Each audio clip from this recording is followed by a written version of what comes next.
Good afternoon, everyone. We're so happy to have you here with us. I'm Laura Escalante, and my colleague Kathleen D'Amico and I are pleased to have Thomas Brasch joining us once again as a follow-up to his popular seminar from last year and sharing more photography tips with us. Following our webinar, we'll have a survey pop up in your browser, and we're hoping you'll take a short moment to let us know your thoughts to help us plan our future programming and webinars. Kathleen? Thanks, Laura. So we could talk the full hour about Thomas's background and his bio, but I'm just going to share a few highlights with you now. And Laura is going to be posting Thomas's bio in the chat, along with a link to his website. So Thomas is a self-taught artist whose work turns the real into the surreal. He's shown work nationally and internationally, and he has been the artist in residence at the Clark Center for the Arts at the Guild Park and Gardens in Scarborough. You can submit any questions that you have for Thomas in the Q&A box below, and we'll get to as many questions as possible following Thomas's presentation. So Thomas, I know that you have a lot of great information to share with us. So without any further delay, over to you, Thomas. Okay, thank you. Okay, storytelling in pictures. I was asked to do a little presentation on this, and at first I was a little bit, I had so many ideas, and then after a while I thought I had no ideas, and now suddenly I had so many more ideas. So hopefully I won't go too fast. I am going to cover a few things in the beginning before we move on. So why do it? Why share your stories? Why share your pictures? First of all, because you like it. You might want to share it with family, friends, or you want to simply document your children's lives. And for instance, this is actually a very interesting photograph right here. This is my husband's great-grandmother in this picture, but we have no description. We don't know which one is the great-grandmother. It's one of the two in the middle. And you can see this was very much a posed picture. This would have been turn of the century England. You can see the cricket paddle, but definitely we want more information. And this is the goal of this seminar here, to see how we can sort of accommodate that for future generations. But first and foremost, I cannot overemphasize the importance of locking up any of your social media, your Instagram and your Facebook and Twitter, if you have it. It's called something two-factor authentication. If you can see that, it's under your security settings, and it would be here.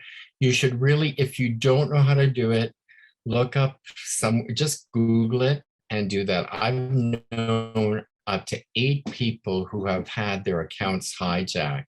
Only 2 have gotten them back. The rest have abandoned them and they've started new. So I also have an answer for that, what you can do to make sure you don't lose all that information, which does happen. How to tell a story in a single picture? It's quite possible. Yes, this is myself. My father was quite the photo taker, so I guess it's somewhat in the genes. And this is back in Germany, back in around 1960-ish years. You can see the very old furniture and everything, and obviously this is some sort of metal tub I'm sitting in. I'm just absolutely ecstatic. So there's a lot in this picture. You can get some context from the history and everything, but I had to fill in some of the blanks there for you. But you can obviously see that this is an older picture. And then if you know it relates to me, it somewhat makes sense. But, for my own children, I would have to add in some details. Here's another idea of a single picture. This one really speaks to me, but I should add some text to it. I think it stands on its own as it is. This is like a little small oasis in the deserts. We used to go hiking outside of Palm Springs. And you could just see those palm trees sticking out where that spring water would be.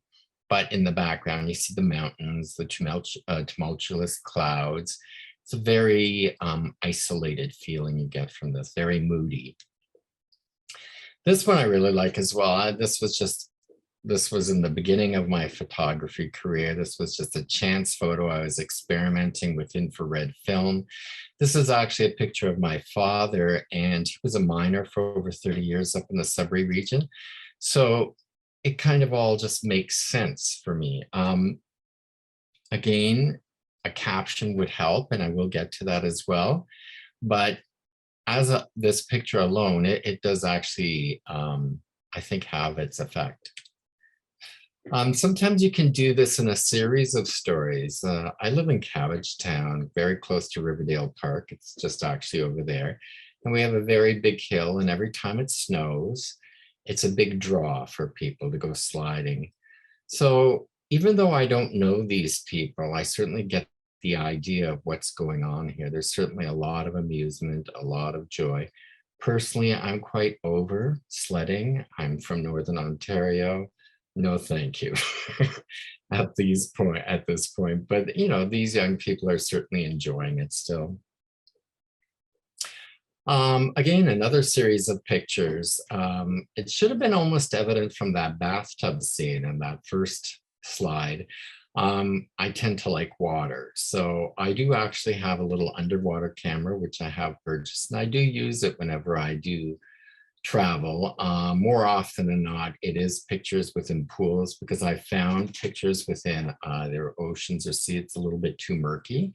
The middle picture was actually taken in Iceland at the Blue Lagoon, whereby they had this waterfall. But it certainly conveys a certain like of mine, and maybe a bit of a personality aspect as well. I like this series of pictures as well. This is my youngest daughter. You can see there's a bit of attitude there. And this is just her. You will see other pictures of her throughout this. She was the third daughter, certainly a firecracker, and certainly one that has kept us on our toes. And she's probably 5'2", but she has quite a temperament, which is okay, you know. Pictures on social media and captions. This is what I was talking about, possibly writing captions, and I will get into more of a description later, but it gives some sort of context to these pictures. I just took these screenshots of my own Instagram because I was just reviewing these images for this presentation. I thought, oh wait, yes, this was an interesting one.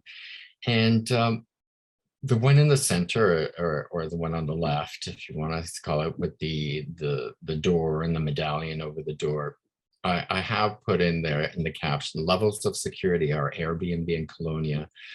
There was a deadbolt as well as this type of alarm. And I thought it was interesting because to me, the coin was another sort of protection.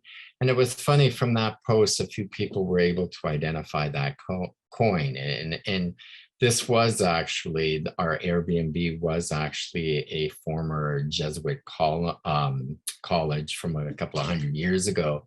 So there seems to be that presence. Or in the second image to the right, I thought it was sort of interesting. I said, oh yeah, that was an interesting moment, because I remember it very clearly traveling to Berlin with my Jewish husband. And I'm of German descent. So it was a very interesting trip, needless to say. And he's peering inside right now what would be the memorial to all the gays that were in the concentration camps. And it was just very memorial. So this caption here, that time you go to Berlin with your Jewish and gay husband, I guess that's kind of a given. But sometimes if you actually want to present more of your pictures, because social media certainly has its limits. And I would say, if you're going to be posting something to Facebook, I do say it later, but I would say keep it to 5 or 8 images and make sure you give the captions. Otherwise, what I did for this, for family and friends, I kind of made this sort of web page. Wix, for instance, is one of many companies that lets you make this free web page. And I share the link. And then that way, anybody, anywhere that I give the link to can actually look at it.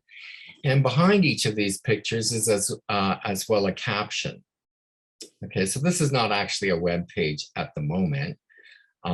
It's just an image of one, but it's an idea that you can do in order to, show a whole trip, when people want to see the trip pictures. But how to save your stories. Okay, so this was one of the things I thought about. I know how I organize my pictures, but most people wouldn't be using the program I use, which I'll show shortly. But my suggestion to you is that you create some sort of folder structure on your computer, just in your pictures folder, and classify it by years and date. And then that way you can go back and click on any of these dates and find those specific pictures. This is actually just an example of one from the program I use. Yours would probably look a lot cleaner and probably not as cluttered. But it is something. And one thing I would suggest, I think I mentioned it in a later slide, but you can also just create a little text file or something if you want to jot down some notes and put it in this folder, and maybe give an impression of your thoughts and feelings on that day, or what these pictures actually meant. Another thing though I like to use, I use my phone as well as my camera. My phone automatically overnight uploads to Google Photos. I can't recall putting that setting on, but if you do not have that setting, you could probably check into something like Google Photos or whatever photo service you use and turn that service on, so that whenever you're in Wi-Fi, a Wi-Fi area, you're able to upload all those images. And in this case, the reason why I like this a lot, which I've discovered, if you look along the top, there is actually a search bar. So I could look, I have been in Andalusia, or I can also look up a date. Suppose I want to know where I was October 2017. I would type in October 2017, and all the pictures from that month would show up. 2017 would give me the whole year.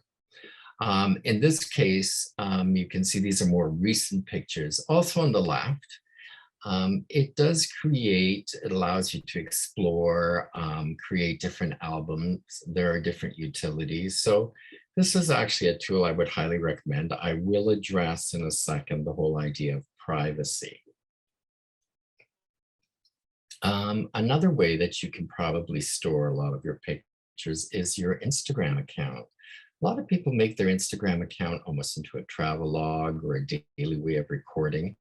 I personally am favoring more Instagram as opposed to Facebook, because Instagram is more visually oriented and you don't get, people exploding with their rants and raves or whatever else. This is just more personal. It's image oriented. You can include text.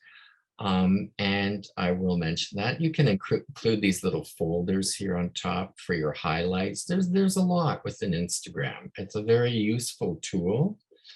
Right now, this is my professional Instagram account. It's the photography I've been doing. So that's why there's some very interesting mandalas there at the moment. Those are for different shows that I'm doing. One thing that's great about Instagram, and again, I probably found this out while scrolling through Instagram, as we all do, probably too much so, you can actually download your whole account. You can make a request. It's somewhere again in the settings. If you really need to know that, I will dig that out for you. I have done that. And you can see here in the two left images, these are all the things that came down for me. It has everything. It has comments, contacts, your topics, messages, followers, and as well all of your posts. And it comes actually, you get this whole file structure when you do download this big file, but it comes to you as a big web page. And you just click on the index web page, and this is what I did here. And these are some of my first posts. So again, with privacy, I mean, anytime you put anything on the internet, it's no longer private. Even if you lock things up, there's always some sort of leakage or whatever. Somebody's going to know where you traveled. And if it's not your phone, it'll be your credit card. Unless you're traveling completely with cash and completely incognito, which you would still need a passport, I would imagine. Another thing that I like to use, and this helps me document my stories, is Google Timelines, Google Maps timelines. So under the settings there, if you go to those stack things, you'll find something called your timeline. So this used to be on by default, but I'm not sure if that's the case anymore. I have elected to do it. So everywhere in this map where you see a red dot, I've been there. Google has actually recorded my presence there. And I can click on the dot to see where that was, or I can also choose and do this search here in the search bar on top here by day and year. And it's really quite useful because, for instance, this just gives me an overview here. I can look at this here and I can see in the top left of this diagram, these red dots, they're somewhat in a circle.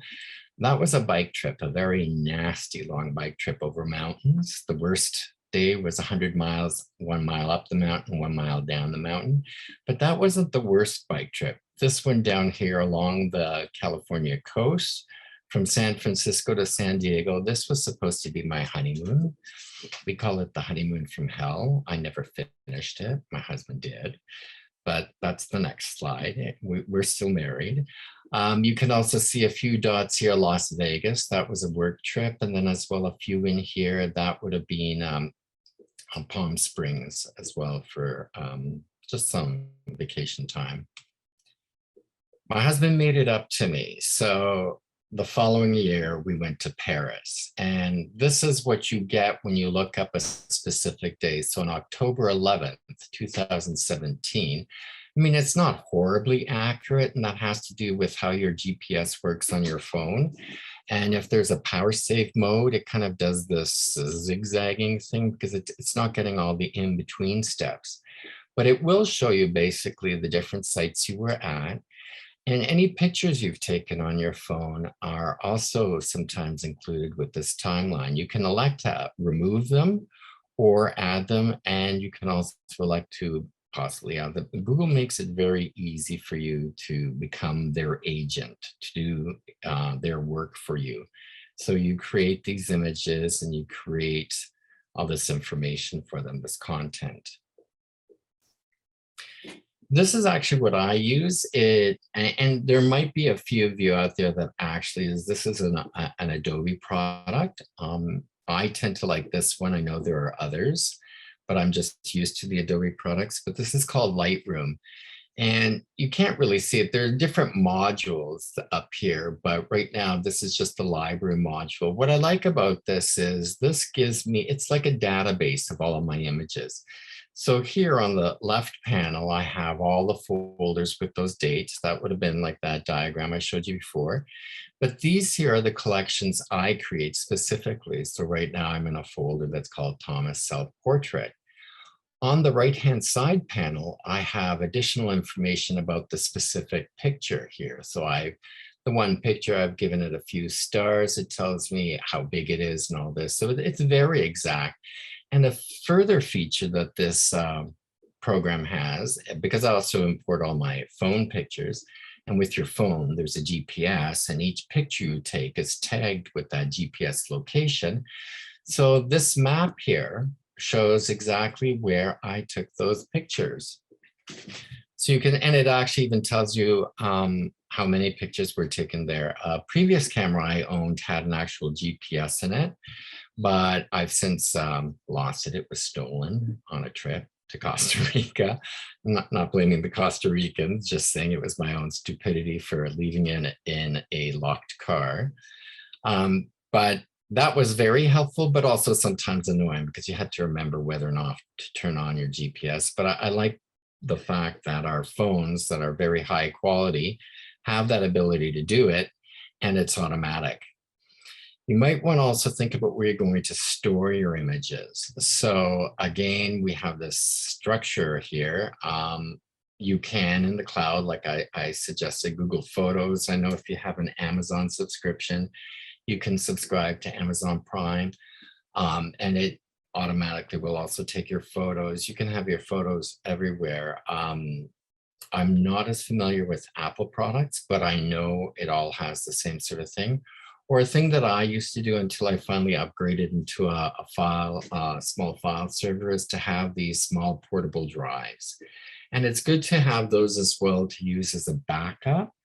And then you could always store that in a different location. I mean, this is one thing, we're always worried about losing our pictures.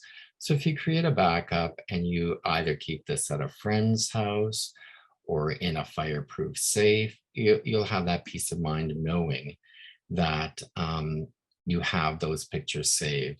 This is the same idea, whether it be photo albums with actual pictures and negatives, which are a lot more bulky. And I have a big box here that I still don't know what to do with. But at least with this little drive, it's a lot more portable, and you can get quite a few pictures on there. Hold on one second here. Oh, there we go. Another thing I like to do is I like to store a lot of pictures on my phone, because you never know when you might need it or need the access to it. And I always try to make sure I get a phone where I can get additional storage. So my phone does take this micro SD card. Not all do. I would highly recommend it. With 512 gigabytes, something that's smaller than my baby fingernail, I can store so many pictures and have them with me on hand. Our phones have become almost very much indispensable. And as you can see on this right-hand panel, this is actually my phone, the picture app on my phone. It's a Samsung phone, but this picture app already identifies people. It has identified me as two different people, but there are two of my daughters, plus as well locations again. So for instance, Toronto or Kelowna or Washington. To me, these are useful tools. For other people, they would feel that this could be an invasion of privacy, but again, I'm not that important. I don't think anybody would really care to which parts of the world I've gone to. Again, presentation of photos. This is something else you might want to consider. Some people still like to do prints, and I do occasionally do prints. These would be for friends of my parents. It's much more of an older generation thing. It's something you can slip in an envelope with a Christmas card. Some people, I don't know if they're popular or not. I know for a while they were these digital picture frames, but for me, it's just easier if I was going to do so. I do this with my actual artistic work. I use a television monitor to display it. You won't get quite the same quality of colors, but for your standard pictures, it's not really that important. Presentation of your photos again. So it is, I would suggest a limited number, and always try and pick pictures that's going to give you a flavor of where you've been. So for instance, these are two pictures from Lisbon, and I particularly like this one. I had a lot of pictures of clothes hanging on the line or the railings, or, you know, because they don't have dryers in Lisbon or Spain. They don't need them. And this little Yorkshire Terrier overlooking from the balcony. And on the right, this is St. Geronimo Monastery. And you just can get an idea of what it's like and the splendor. I had a lot of other Lisbon pictures picked out, but I think it's more important to talk about the different instructions on how to tell a story and not present my own personal travel log. Here again, some flavor. These are along the River Tagus in Lisbon. And these are just some things that I saw, but you certainly get a flavor. I mean, there was constant sun. It was extremely white from the stone and blue from the water and blue from the sky.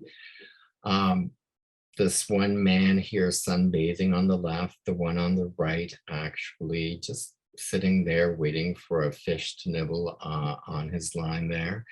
And then on the top here, this was just like a little wine kiosk. You could buy a little glass of wine and go along the riverside. Just a very relaxed feeling I would get from these sorts of pictures. And again, I mentioned it here about writing down sometimes your impressions.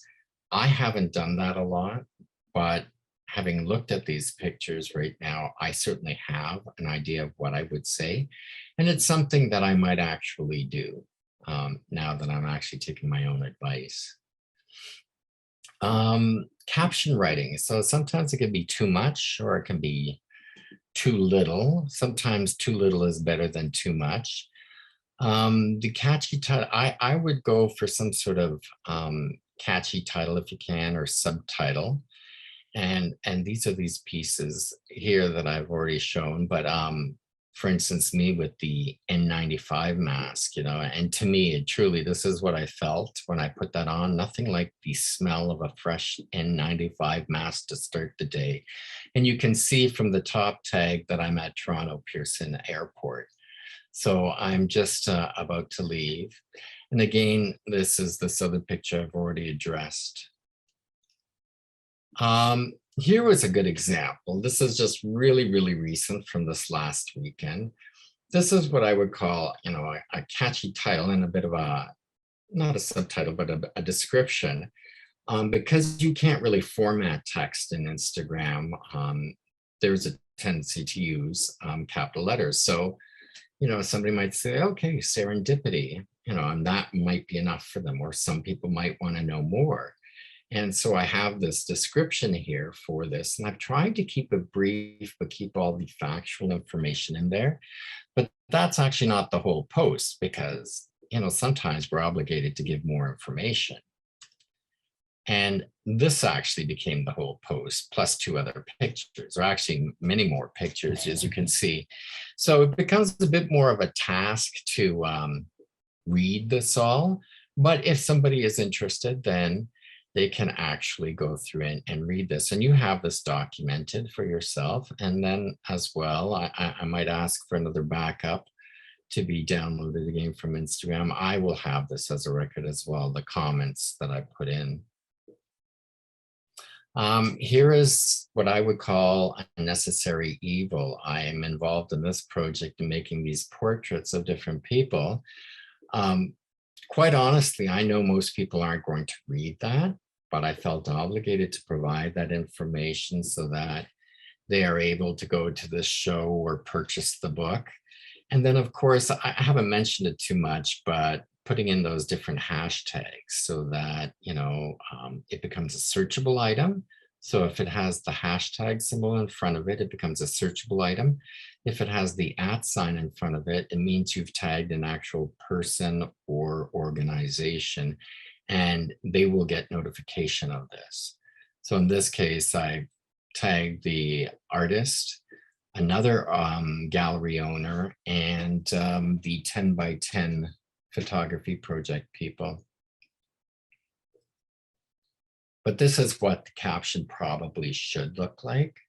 Just this, you know, short, sweet, and informational.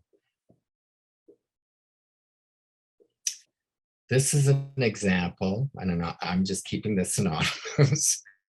I read, well, I don't, that's the thing. I don't read my friends' posts. There's just way too much there. There's no paragraphs, no spaces.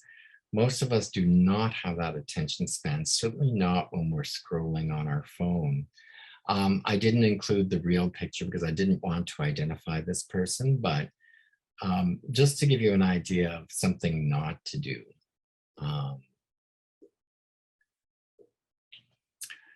This is actually, at first I was going to say, I wasn't sure if it was a good example or not, but then I read, you know, the top part. It is my youngest daughter, the feisty one there. She's actually an auditor now for airlines in Northern Ontario, north of Thunder Bay and everything. And you can't really see it, this bottom last picture where there's the +3. She's actually flying the plane, even though she doesn't have her license. But that doesn't stop her. And that didn't stop them from letting her try, obviously. But, you know, it's certainly a bit more of an interesting post. There's a variety of pictures here. The plane pictures, I know nothing about planes, but at least they look different. So I can tell that. And I know I only have to look at 3 more. And I think she does have captions for each of those pictures. Nothing that it's a pet peeve of mine when people put pictures on Facebook and then not put captions for certain pictures, because sometimes I have to ask, where are you even? I don't even know where you are. This is another one actually I put up, and I do have the captions for it, plus actually also the web address of the company we used for the zip lining in Costa Rica. Again, I say limit yourself to 5-ish. Obviously here I have 8, 9, 10, 11, 12 pictures. So, you know, if somebody's not really interested in my Costa Rica trip or anything, but this is all they'll see, right? Other people might dig deeper. But if you are going to post, let's say 12 pictures, put your best one first. And in this case, I think these pictures with me hanging upside down and zipping along were probably my better pictures. This is an example of kind of a bad post, my own. The art gallery in Palm Springs, right away I can tell I've posted 15 pictures here. And when I scrolled through this, I already knew, but I picked this. You can see in the image on the right-hand side, it just says the tag where I am. It doesn't have any description about the artwork. All I know is that looks like a wooden horse. I don't know any of it. And it's difficult when you're traveling and you're trying to get everything done and enjoy the time. You don't want to spend the whole time on your phone documenting everything you do, but it's something you can go to later. The good thing with Twitter, if you do actually have a Twitter account, you can only post 4. And you're only limited to 120 characters. So tagging becomes very important, and it becomes part of the paragraph text. And these were, again, 2 different pieces for my art that I was doing. They're commemorative pieces for victims of violence, and I was able to incorporate these. The tweet on the right-hand side, that one, by accident, the police answered well, it was an accidental 911 call at the gallery. You have to dial 9 to get an outside line. And then if you're dialing a 1-800 number, 9-1, and oops, 1 again. So, but it just so happened that one of the officers was one of the officers that had actually responded to that event, that piece, which was the one that just won another award, is a commemorative piece of the Danforth shooting. So this to me was very important. I wanted to put this information out there. And it was a way of telling my story from my work. Tips for taking pictures, things you should think about: framing, depth of field, lighting. I mean, you can find out a lot of this information on YouTube. I call it YouTube University. You would just Google beginner tips in photography. One thing I would really suggest is you get to know your equipment, whether it be your phone, a small point and shoot camera, or a larger DSLR. Get to know what all the buttons are and the different things that you can do. And this is an example. I'm just doing an example of framing. I have 3 different pictures from basically the same location. It's the La Sagrada Familia in Barcelona. And, you know, each picture tells me a bit of a different story here, but the one I like the most is the one on the right, which is obviously it's Christ, and you can see the symbol, the Alpha Omega, just to the upper right there. But it was quite a hectic tourist attraction, needless to say, as well. And it was just a frenzy to take pictures. I would not upload 100 of all the 100 pictures I probably took that day. Be prepared for any situation. So this was part and parcel of the honeymoon from hell trip. So I had a lot of time, since I was no longer on the bicycle trip, I had a lot of time to walk along the beaches and take different pictures. And I was just kind of so curious about these surfers. I've since had my surfing experience. I've done it. It's crossed off the bucket list. But sometimes just look at different angles, like that top picture. I just happened to get that because I was on the pier. I was able to shoot down. This other picture was kind of interesting. This man has a very white beard, and it looks like he's doing some sort of stretching exercises. Think about lighting, close-up, medium shots. Hold on. There we go. This also, these were just, have your camera ready, take pictures anytime. This to me is a perfect picture of my husband because A, he's always reading, and it doesn't matter how uncomfortable or comfortable he is, he just found his own comfort spot. So this is what he's doing here, just lying on the pavement. This is during our Washington bike trip. The other picture is a little harder to make out, and I would have to give you some context for it. We crossed over a very tall bridge somewhere along the Washington coast, and this mist created this circular rainbow when you looked straight down into it. So I thought that was a rather interesting catch. Again, this is now where I start making stories with a few images here. We travel a lot. My husband is Jewish, as I mentioned. We were in, I think this is in Cordoba. Anyways, a lot of Sephardic Jews in Cordoba were expelled, actually, I think in 1492, and there was the Inquisition. But this is a series of pictures. And Maimonides, which is a famous scholar amongst the Jews, was originally from there. And this is the statue there. So it was a big deal for my husband. He's not overly religious, but it's a cultural aspect. But I've included different aspects as well. I want to draw your attention to that picture on the bottom right, where I actually have a picture of my husband within that mirror, which is obviously got a very Jewish motif around it, as well as the shofar horn, which is a traditional horn that is used in the culture. The thing on the right, the image on the right, is actually the costuming or the clothing that people who were being investigated by the Inquisition, that's what they had to wear. So it's kind of interesting having those little aspects there. Again, having my camera ready. This is daughter number 3 again, and we've had a few good times over the years. There was the time she thought it would be funny to be piled up underneath all of these student backpacks that were in my office in my school, and just her little skinny legs sticking out. It makes for a very cute action shot. When you're, some of the tips for taking pictures, look for the light. This is always a good idea. I always suggest side lighting for portraits. You don't always get the opportunity to do that, but it is good. The picture on the far left, that's my daughter number 1. Because she's in front of a window, I actually used a flash to fill in a bit of that so that there weren't harsh shadows in her face. The next person over is a former yoga teacher, and that's a case of side lighting. Top right picture, again, side lighting.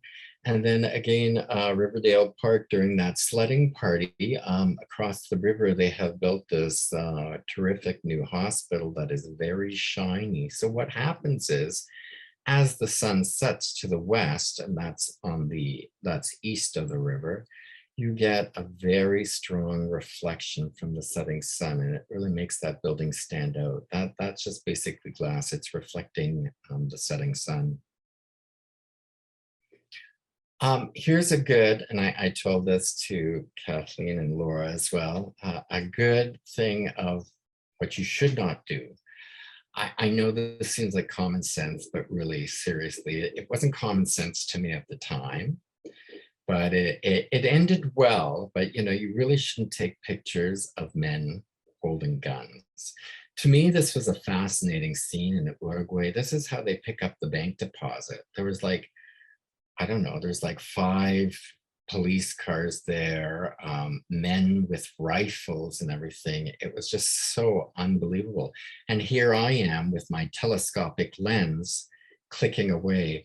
Well, of course, one of the police officers did come over, and well, it's a good thing that my Spanish was good enough that I could explain. He did take I was carded.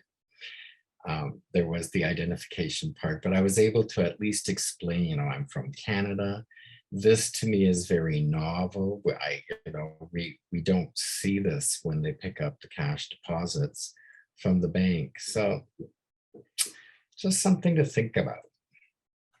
Also children. I took this picture. I didn't have permission at the time. I wouldn't take any more pictures of children. I don't think it's appropriate without getting permission. But to me, this was just such a perfect opportunity to get this child looking at this dog and being, you know, very worried about it. This is a friend of mine. These are not my pictures. They're incredible. He does a lot of different incredible. You can check out his Instagram, which is in Chuckstown. Again, I don't know how he gets these pictures. I mean, it's different if you're photographing people on the street, and there is kind of you don't have that same right to privacy necessarily, but people still might be offended. He gets these really incredible people, these incredibly looking people. I don't think he has actually their permission. I don't know how he gets those pictures. The only one that I think you could really get away with was this interesting picture of this woman with the polka dot dress in front of the McDonald's, you know, holding the yellow bag. I think that's kind of interesting stylistic, but you don't have the woman's face, so you don't have to worry. Another thing I tend not to do, so this is just actually for private, is I tend not to post food, but we all take food pictures at some point. The reason I don't post for food is I had an acquaintance who I know had access to internet, had social media access, but at that time did not have enough food. And she was living in another country, and she had some friends that were very callous and had put up some pictures of stuff when she, you know, had basically nothing. And I don't know, but mind you, on the flip side of this, it was kind of interesting to have this picture of a typical German breakfast. You can see how heavy that seems, all the different types of breads, meats, cheeses, tomatoes, jams, everything there. And on the right-hand side, we have, this was actually, I think, a lunch. It's a cevito, I think it's called. But basically, it's a slab of meat with a slab of cheese on it and a fried egg on top, served on a bed of French fries. And you've got also potato salad there, and then some green stuff, which I'm sure they don't eat. They eat a lot of meat in Uruguay and Argentina. Here is an intro. I decided to include this because I thought it was very interesting photos. You know, we don't always take pictures of, for instance, at funerals, but I'm able, because I always have my camera, I'm able to do so discreetly. And, you know, you can't ask people to, you know, turn and not smile. I mean, obviously not smile, but look, but I did manage to get some candid shots. The one shot I do want to draw your attention to on the far left-hand side is, it's a good picture, except for the one thing. The tree is growing out of my former mother-in-law's head, well, my late mother-in-law's head. That's what you call a merger. So you have to really try to look at the whole frame and try to avoid having posts, poles, trees growing out of heads or things like that. These other pictures are fairly good, and it's touching, and it's good to have this record. And even if I don't write a description, you can see enough here. You can see in this center picture that this is the memorial stake here for my husband's father. And this was the interment for that at that time. This is, again, my feisty daughter, daughter number 3. She lives outside of Thunder Bay. And she has this boyfriend, now fiance. And they actually go out. Well, they do actually hunt, if whether you're for or against it. I'm not personally for it, but I do realize they're actually doing it it's not sport shooting per se. And this is actually, though, practicing. You know, they're throwing the clay pigeons in the air and practicing. But I thought it was a fairly good portrait and a whole new kind of personality that I'm seeing here from the little girl I knew. I really liked these 2 pictures. They're recent. It was interesting going to Washington, D.C., especially because I really don't want to get into any of the politics, but I don't think it's a secret that, I mean, race is probably an issue in just about every country, but in the United States, it's probably a little bit more pronounced sometimes. And these people were getting their grad photos done. And this was such an education for me because I also didn't know what Howard University was. But Howard University, you have to be Black to go to Howard University. And the woman on the left, you know, absolutely stunning, beautiful, getting her grad portrait done right outside the Lincoln Memorial.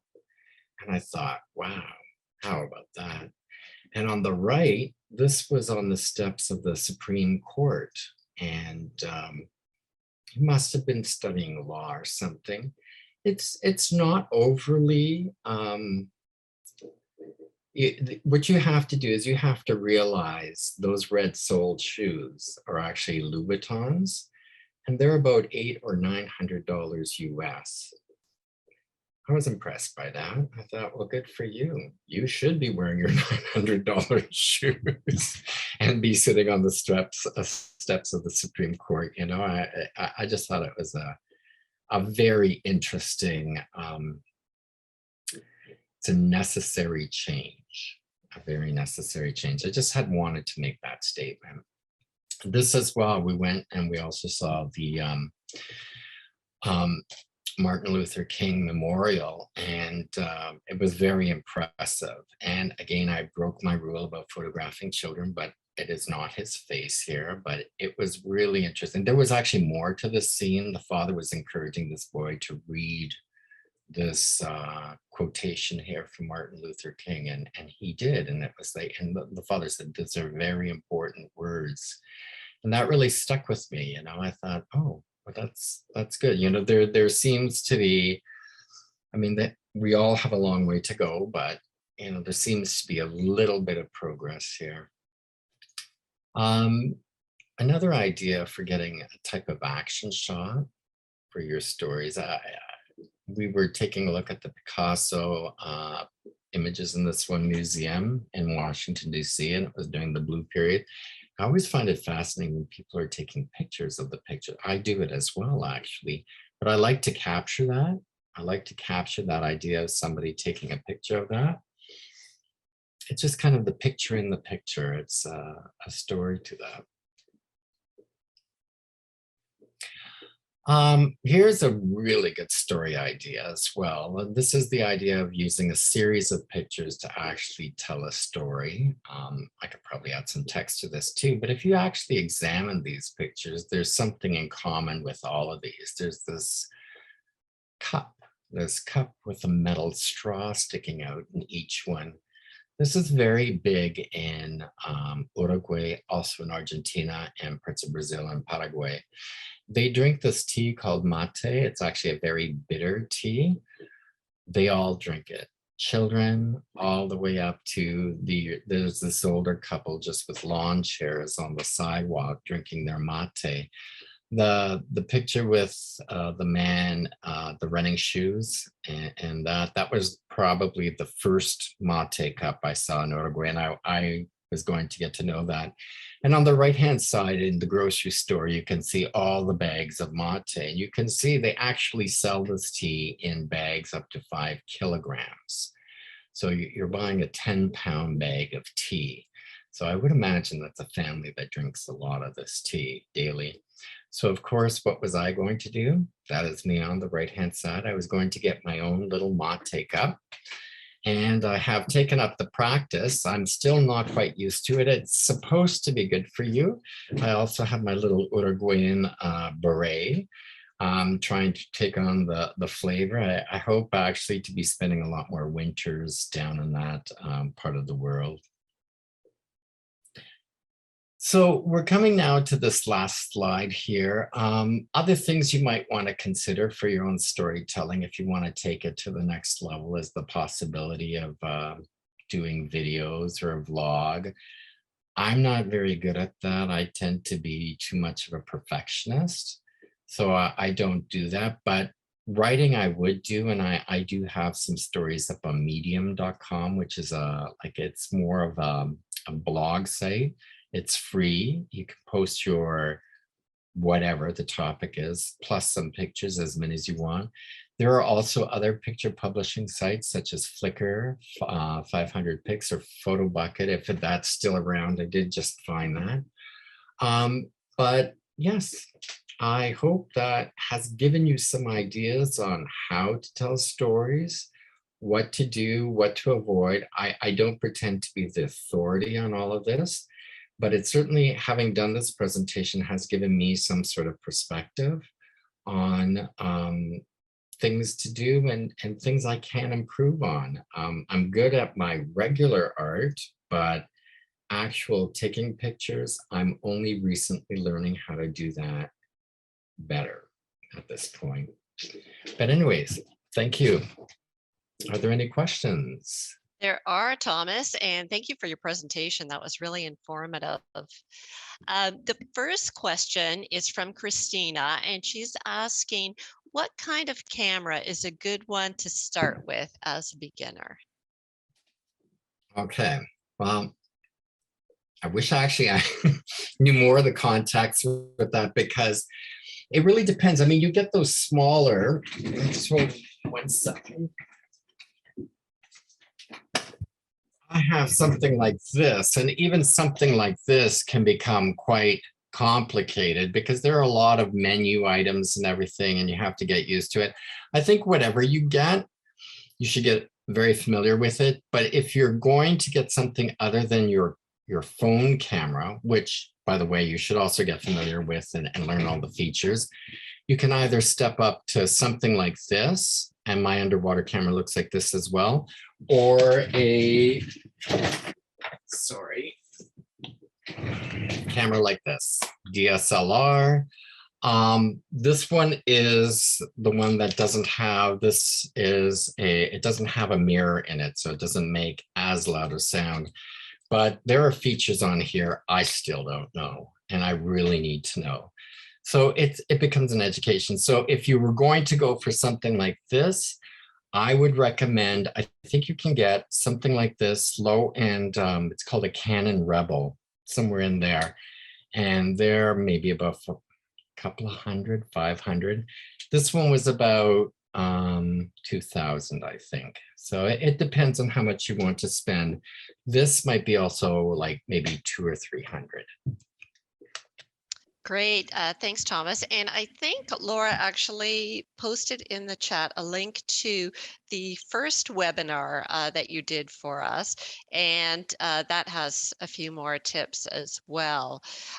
Another question, can you suggest any beginner photography courses? You know, that comes up quite a bit. And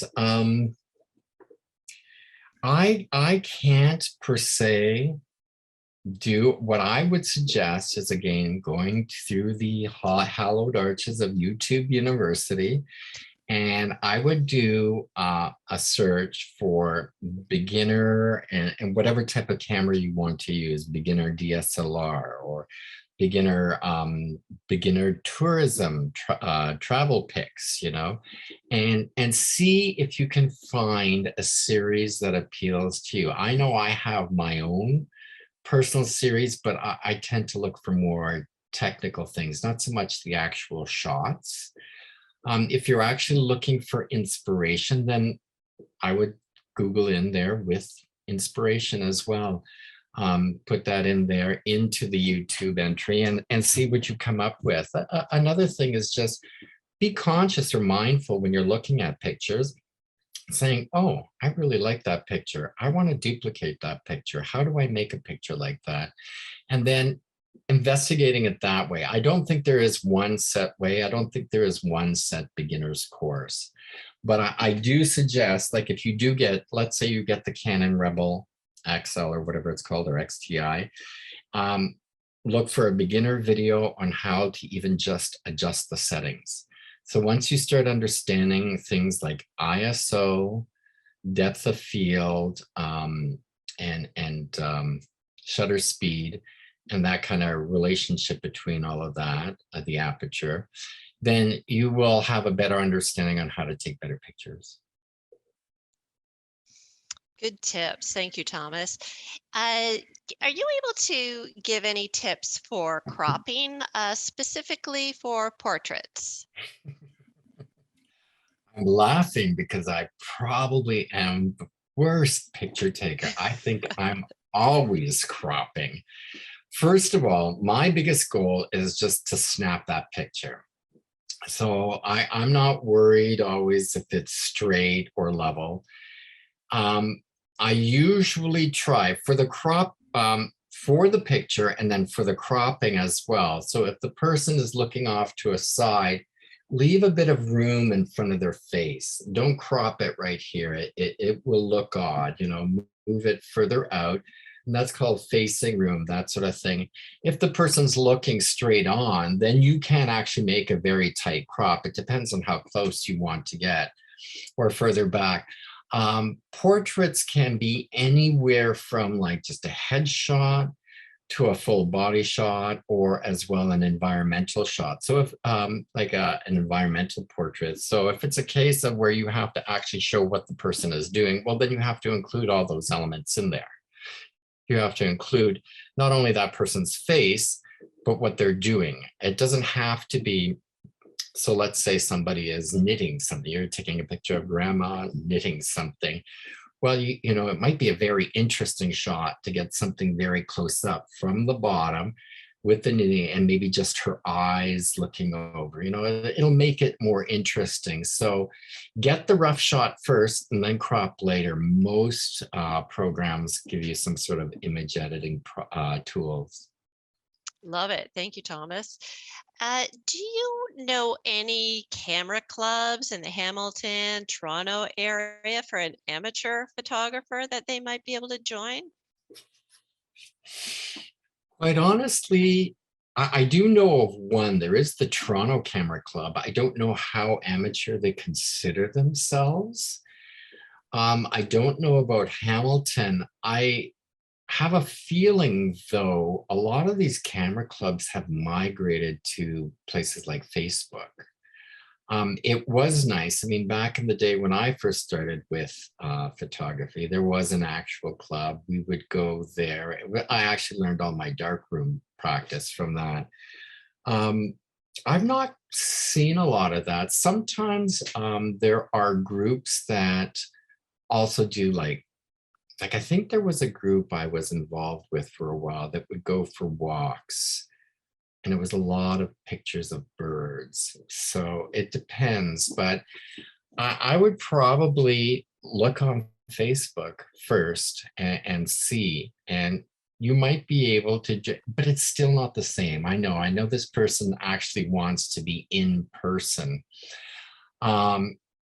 All I can actually say might be too far for you, but I do know at the Clark Center of the Arts, so you might want to check out there's something similar, but the Clark Center of the Arts is like at the far end of Scarborough. They will be offering courses, beginner courses for a variety of age groups involving digital cameras.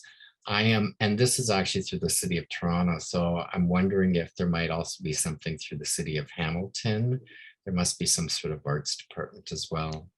And luckily enough, one of our viewers today has made a suggestion, the Hamilton Camera Club, and I believe Laura has put that link in the chat, so that's very helpful. So my goodness, I can't believe we're at 2:01. This is crazy. It always goes so fast. But I do have more questions, but I'd really like to end with this one, Thomas. And it was a question that was submitted ahead of time. This participant is very interested in hearing how you embarked on your second career, getting ready and being self-taught, and what gave you the confidence to be able to do this as a career. That is a whole other talk. And I actually did a talk like that. And I do have a presentation that was supposed to be posted somewhere. It started, believe it or not, as a hobby to help me relax from teaching. Photography doesn't actually help you relax, because then if you're a perfectionist, you want it to be perfect.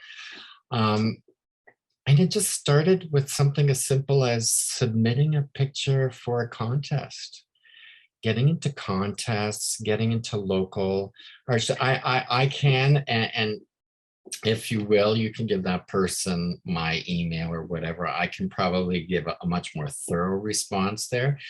But it depends on how you want to do this. It was a business. It's been an interesting journey, not one I'd like to go, like, there's some steps I don't mind sharing the information so that you don't have to go through my growing pains is what I'm trying to say. If you actually want to make it a business whereby you make money, well, I'll let you know, I have not been making any money. I have not even been breaking even, but I've become, a little bit more well-known. But it has been interesting to be able to slide into this and have something that has kept me almost busier than when I was working. So I will give that person information about that. I do actually have a whole other PowerPoint about that. Perfect. That's so good to know. And thank you again, Thomas, for making time in your schedule to come and talk to our group today. It's really good tips and knowledge to have, because we all take photos, right? And we want to make them look as good as possible. So Thomas has said if there are any questions that you had that maybe we didn't get to today, he would be happy to answer them. So you can send us an email and we will forward them along to Thomas. So thank you to all of our viewers for taking time to tune in and join us again. We will remind you that a survey will pop up when this webinar ends. So we hope you'll take a few moments to complete that, as we do look at these surveys, and that helps inform our programming. So thank you again, Thomas.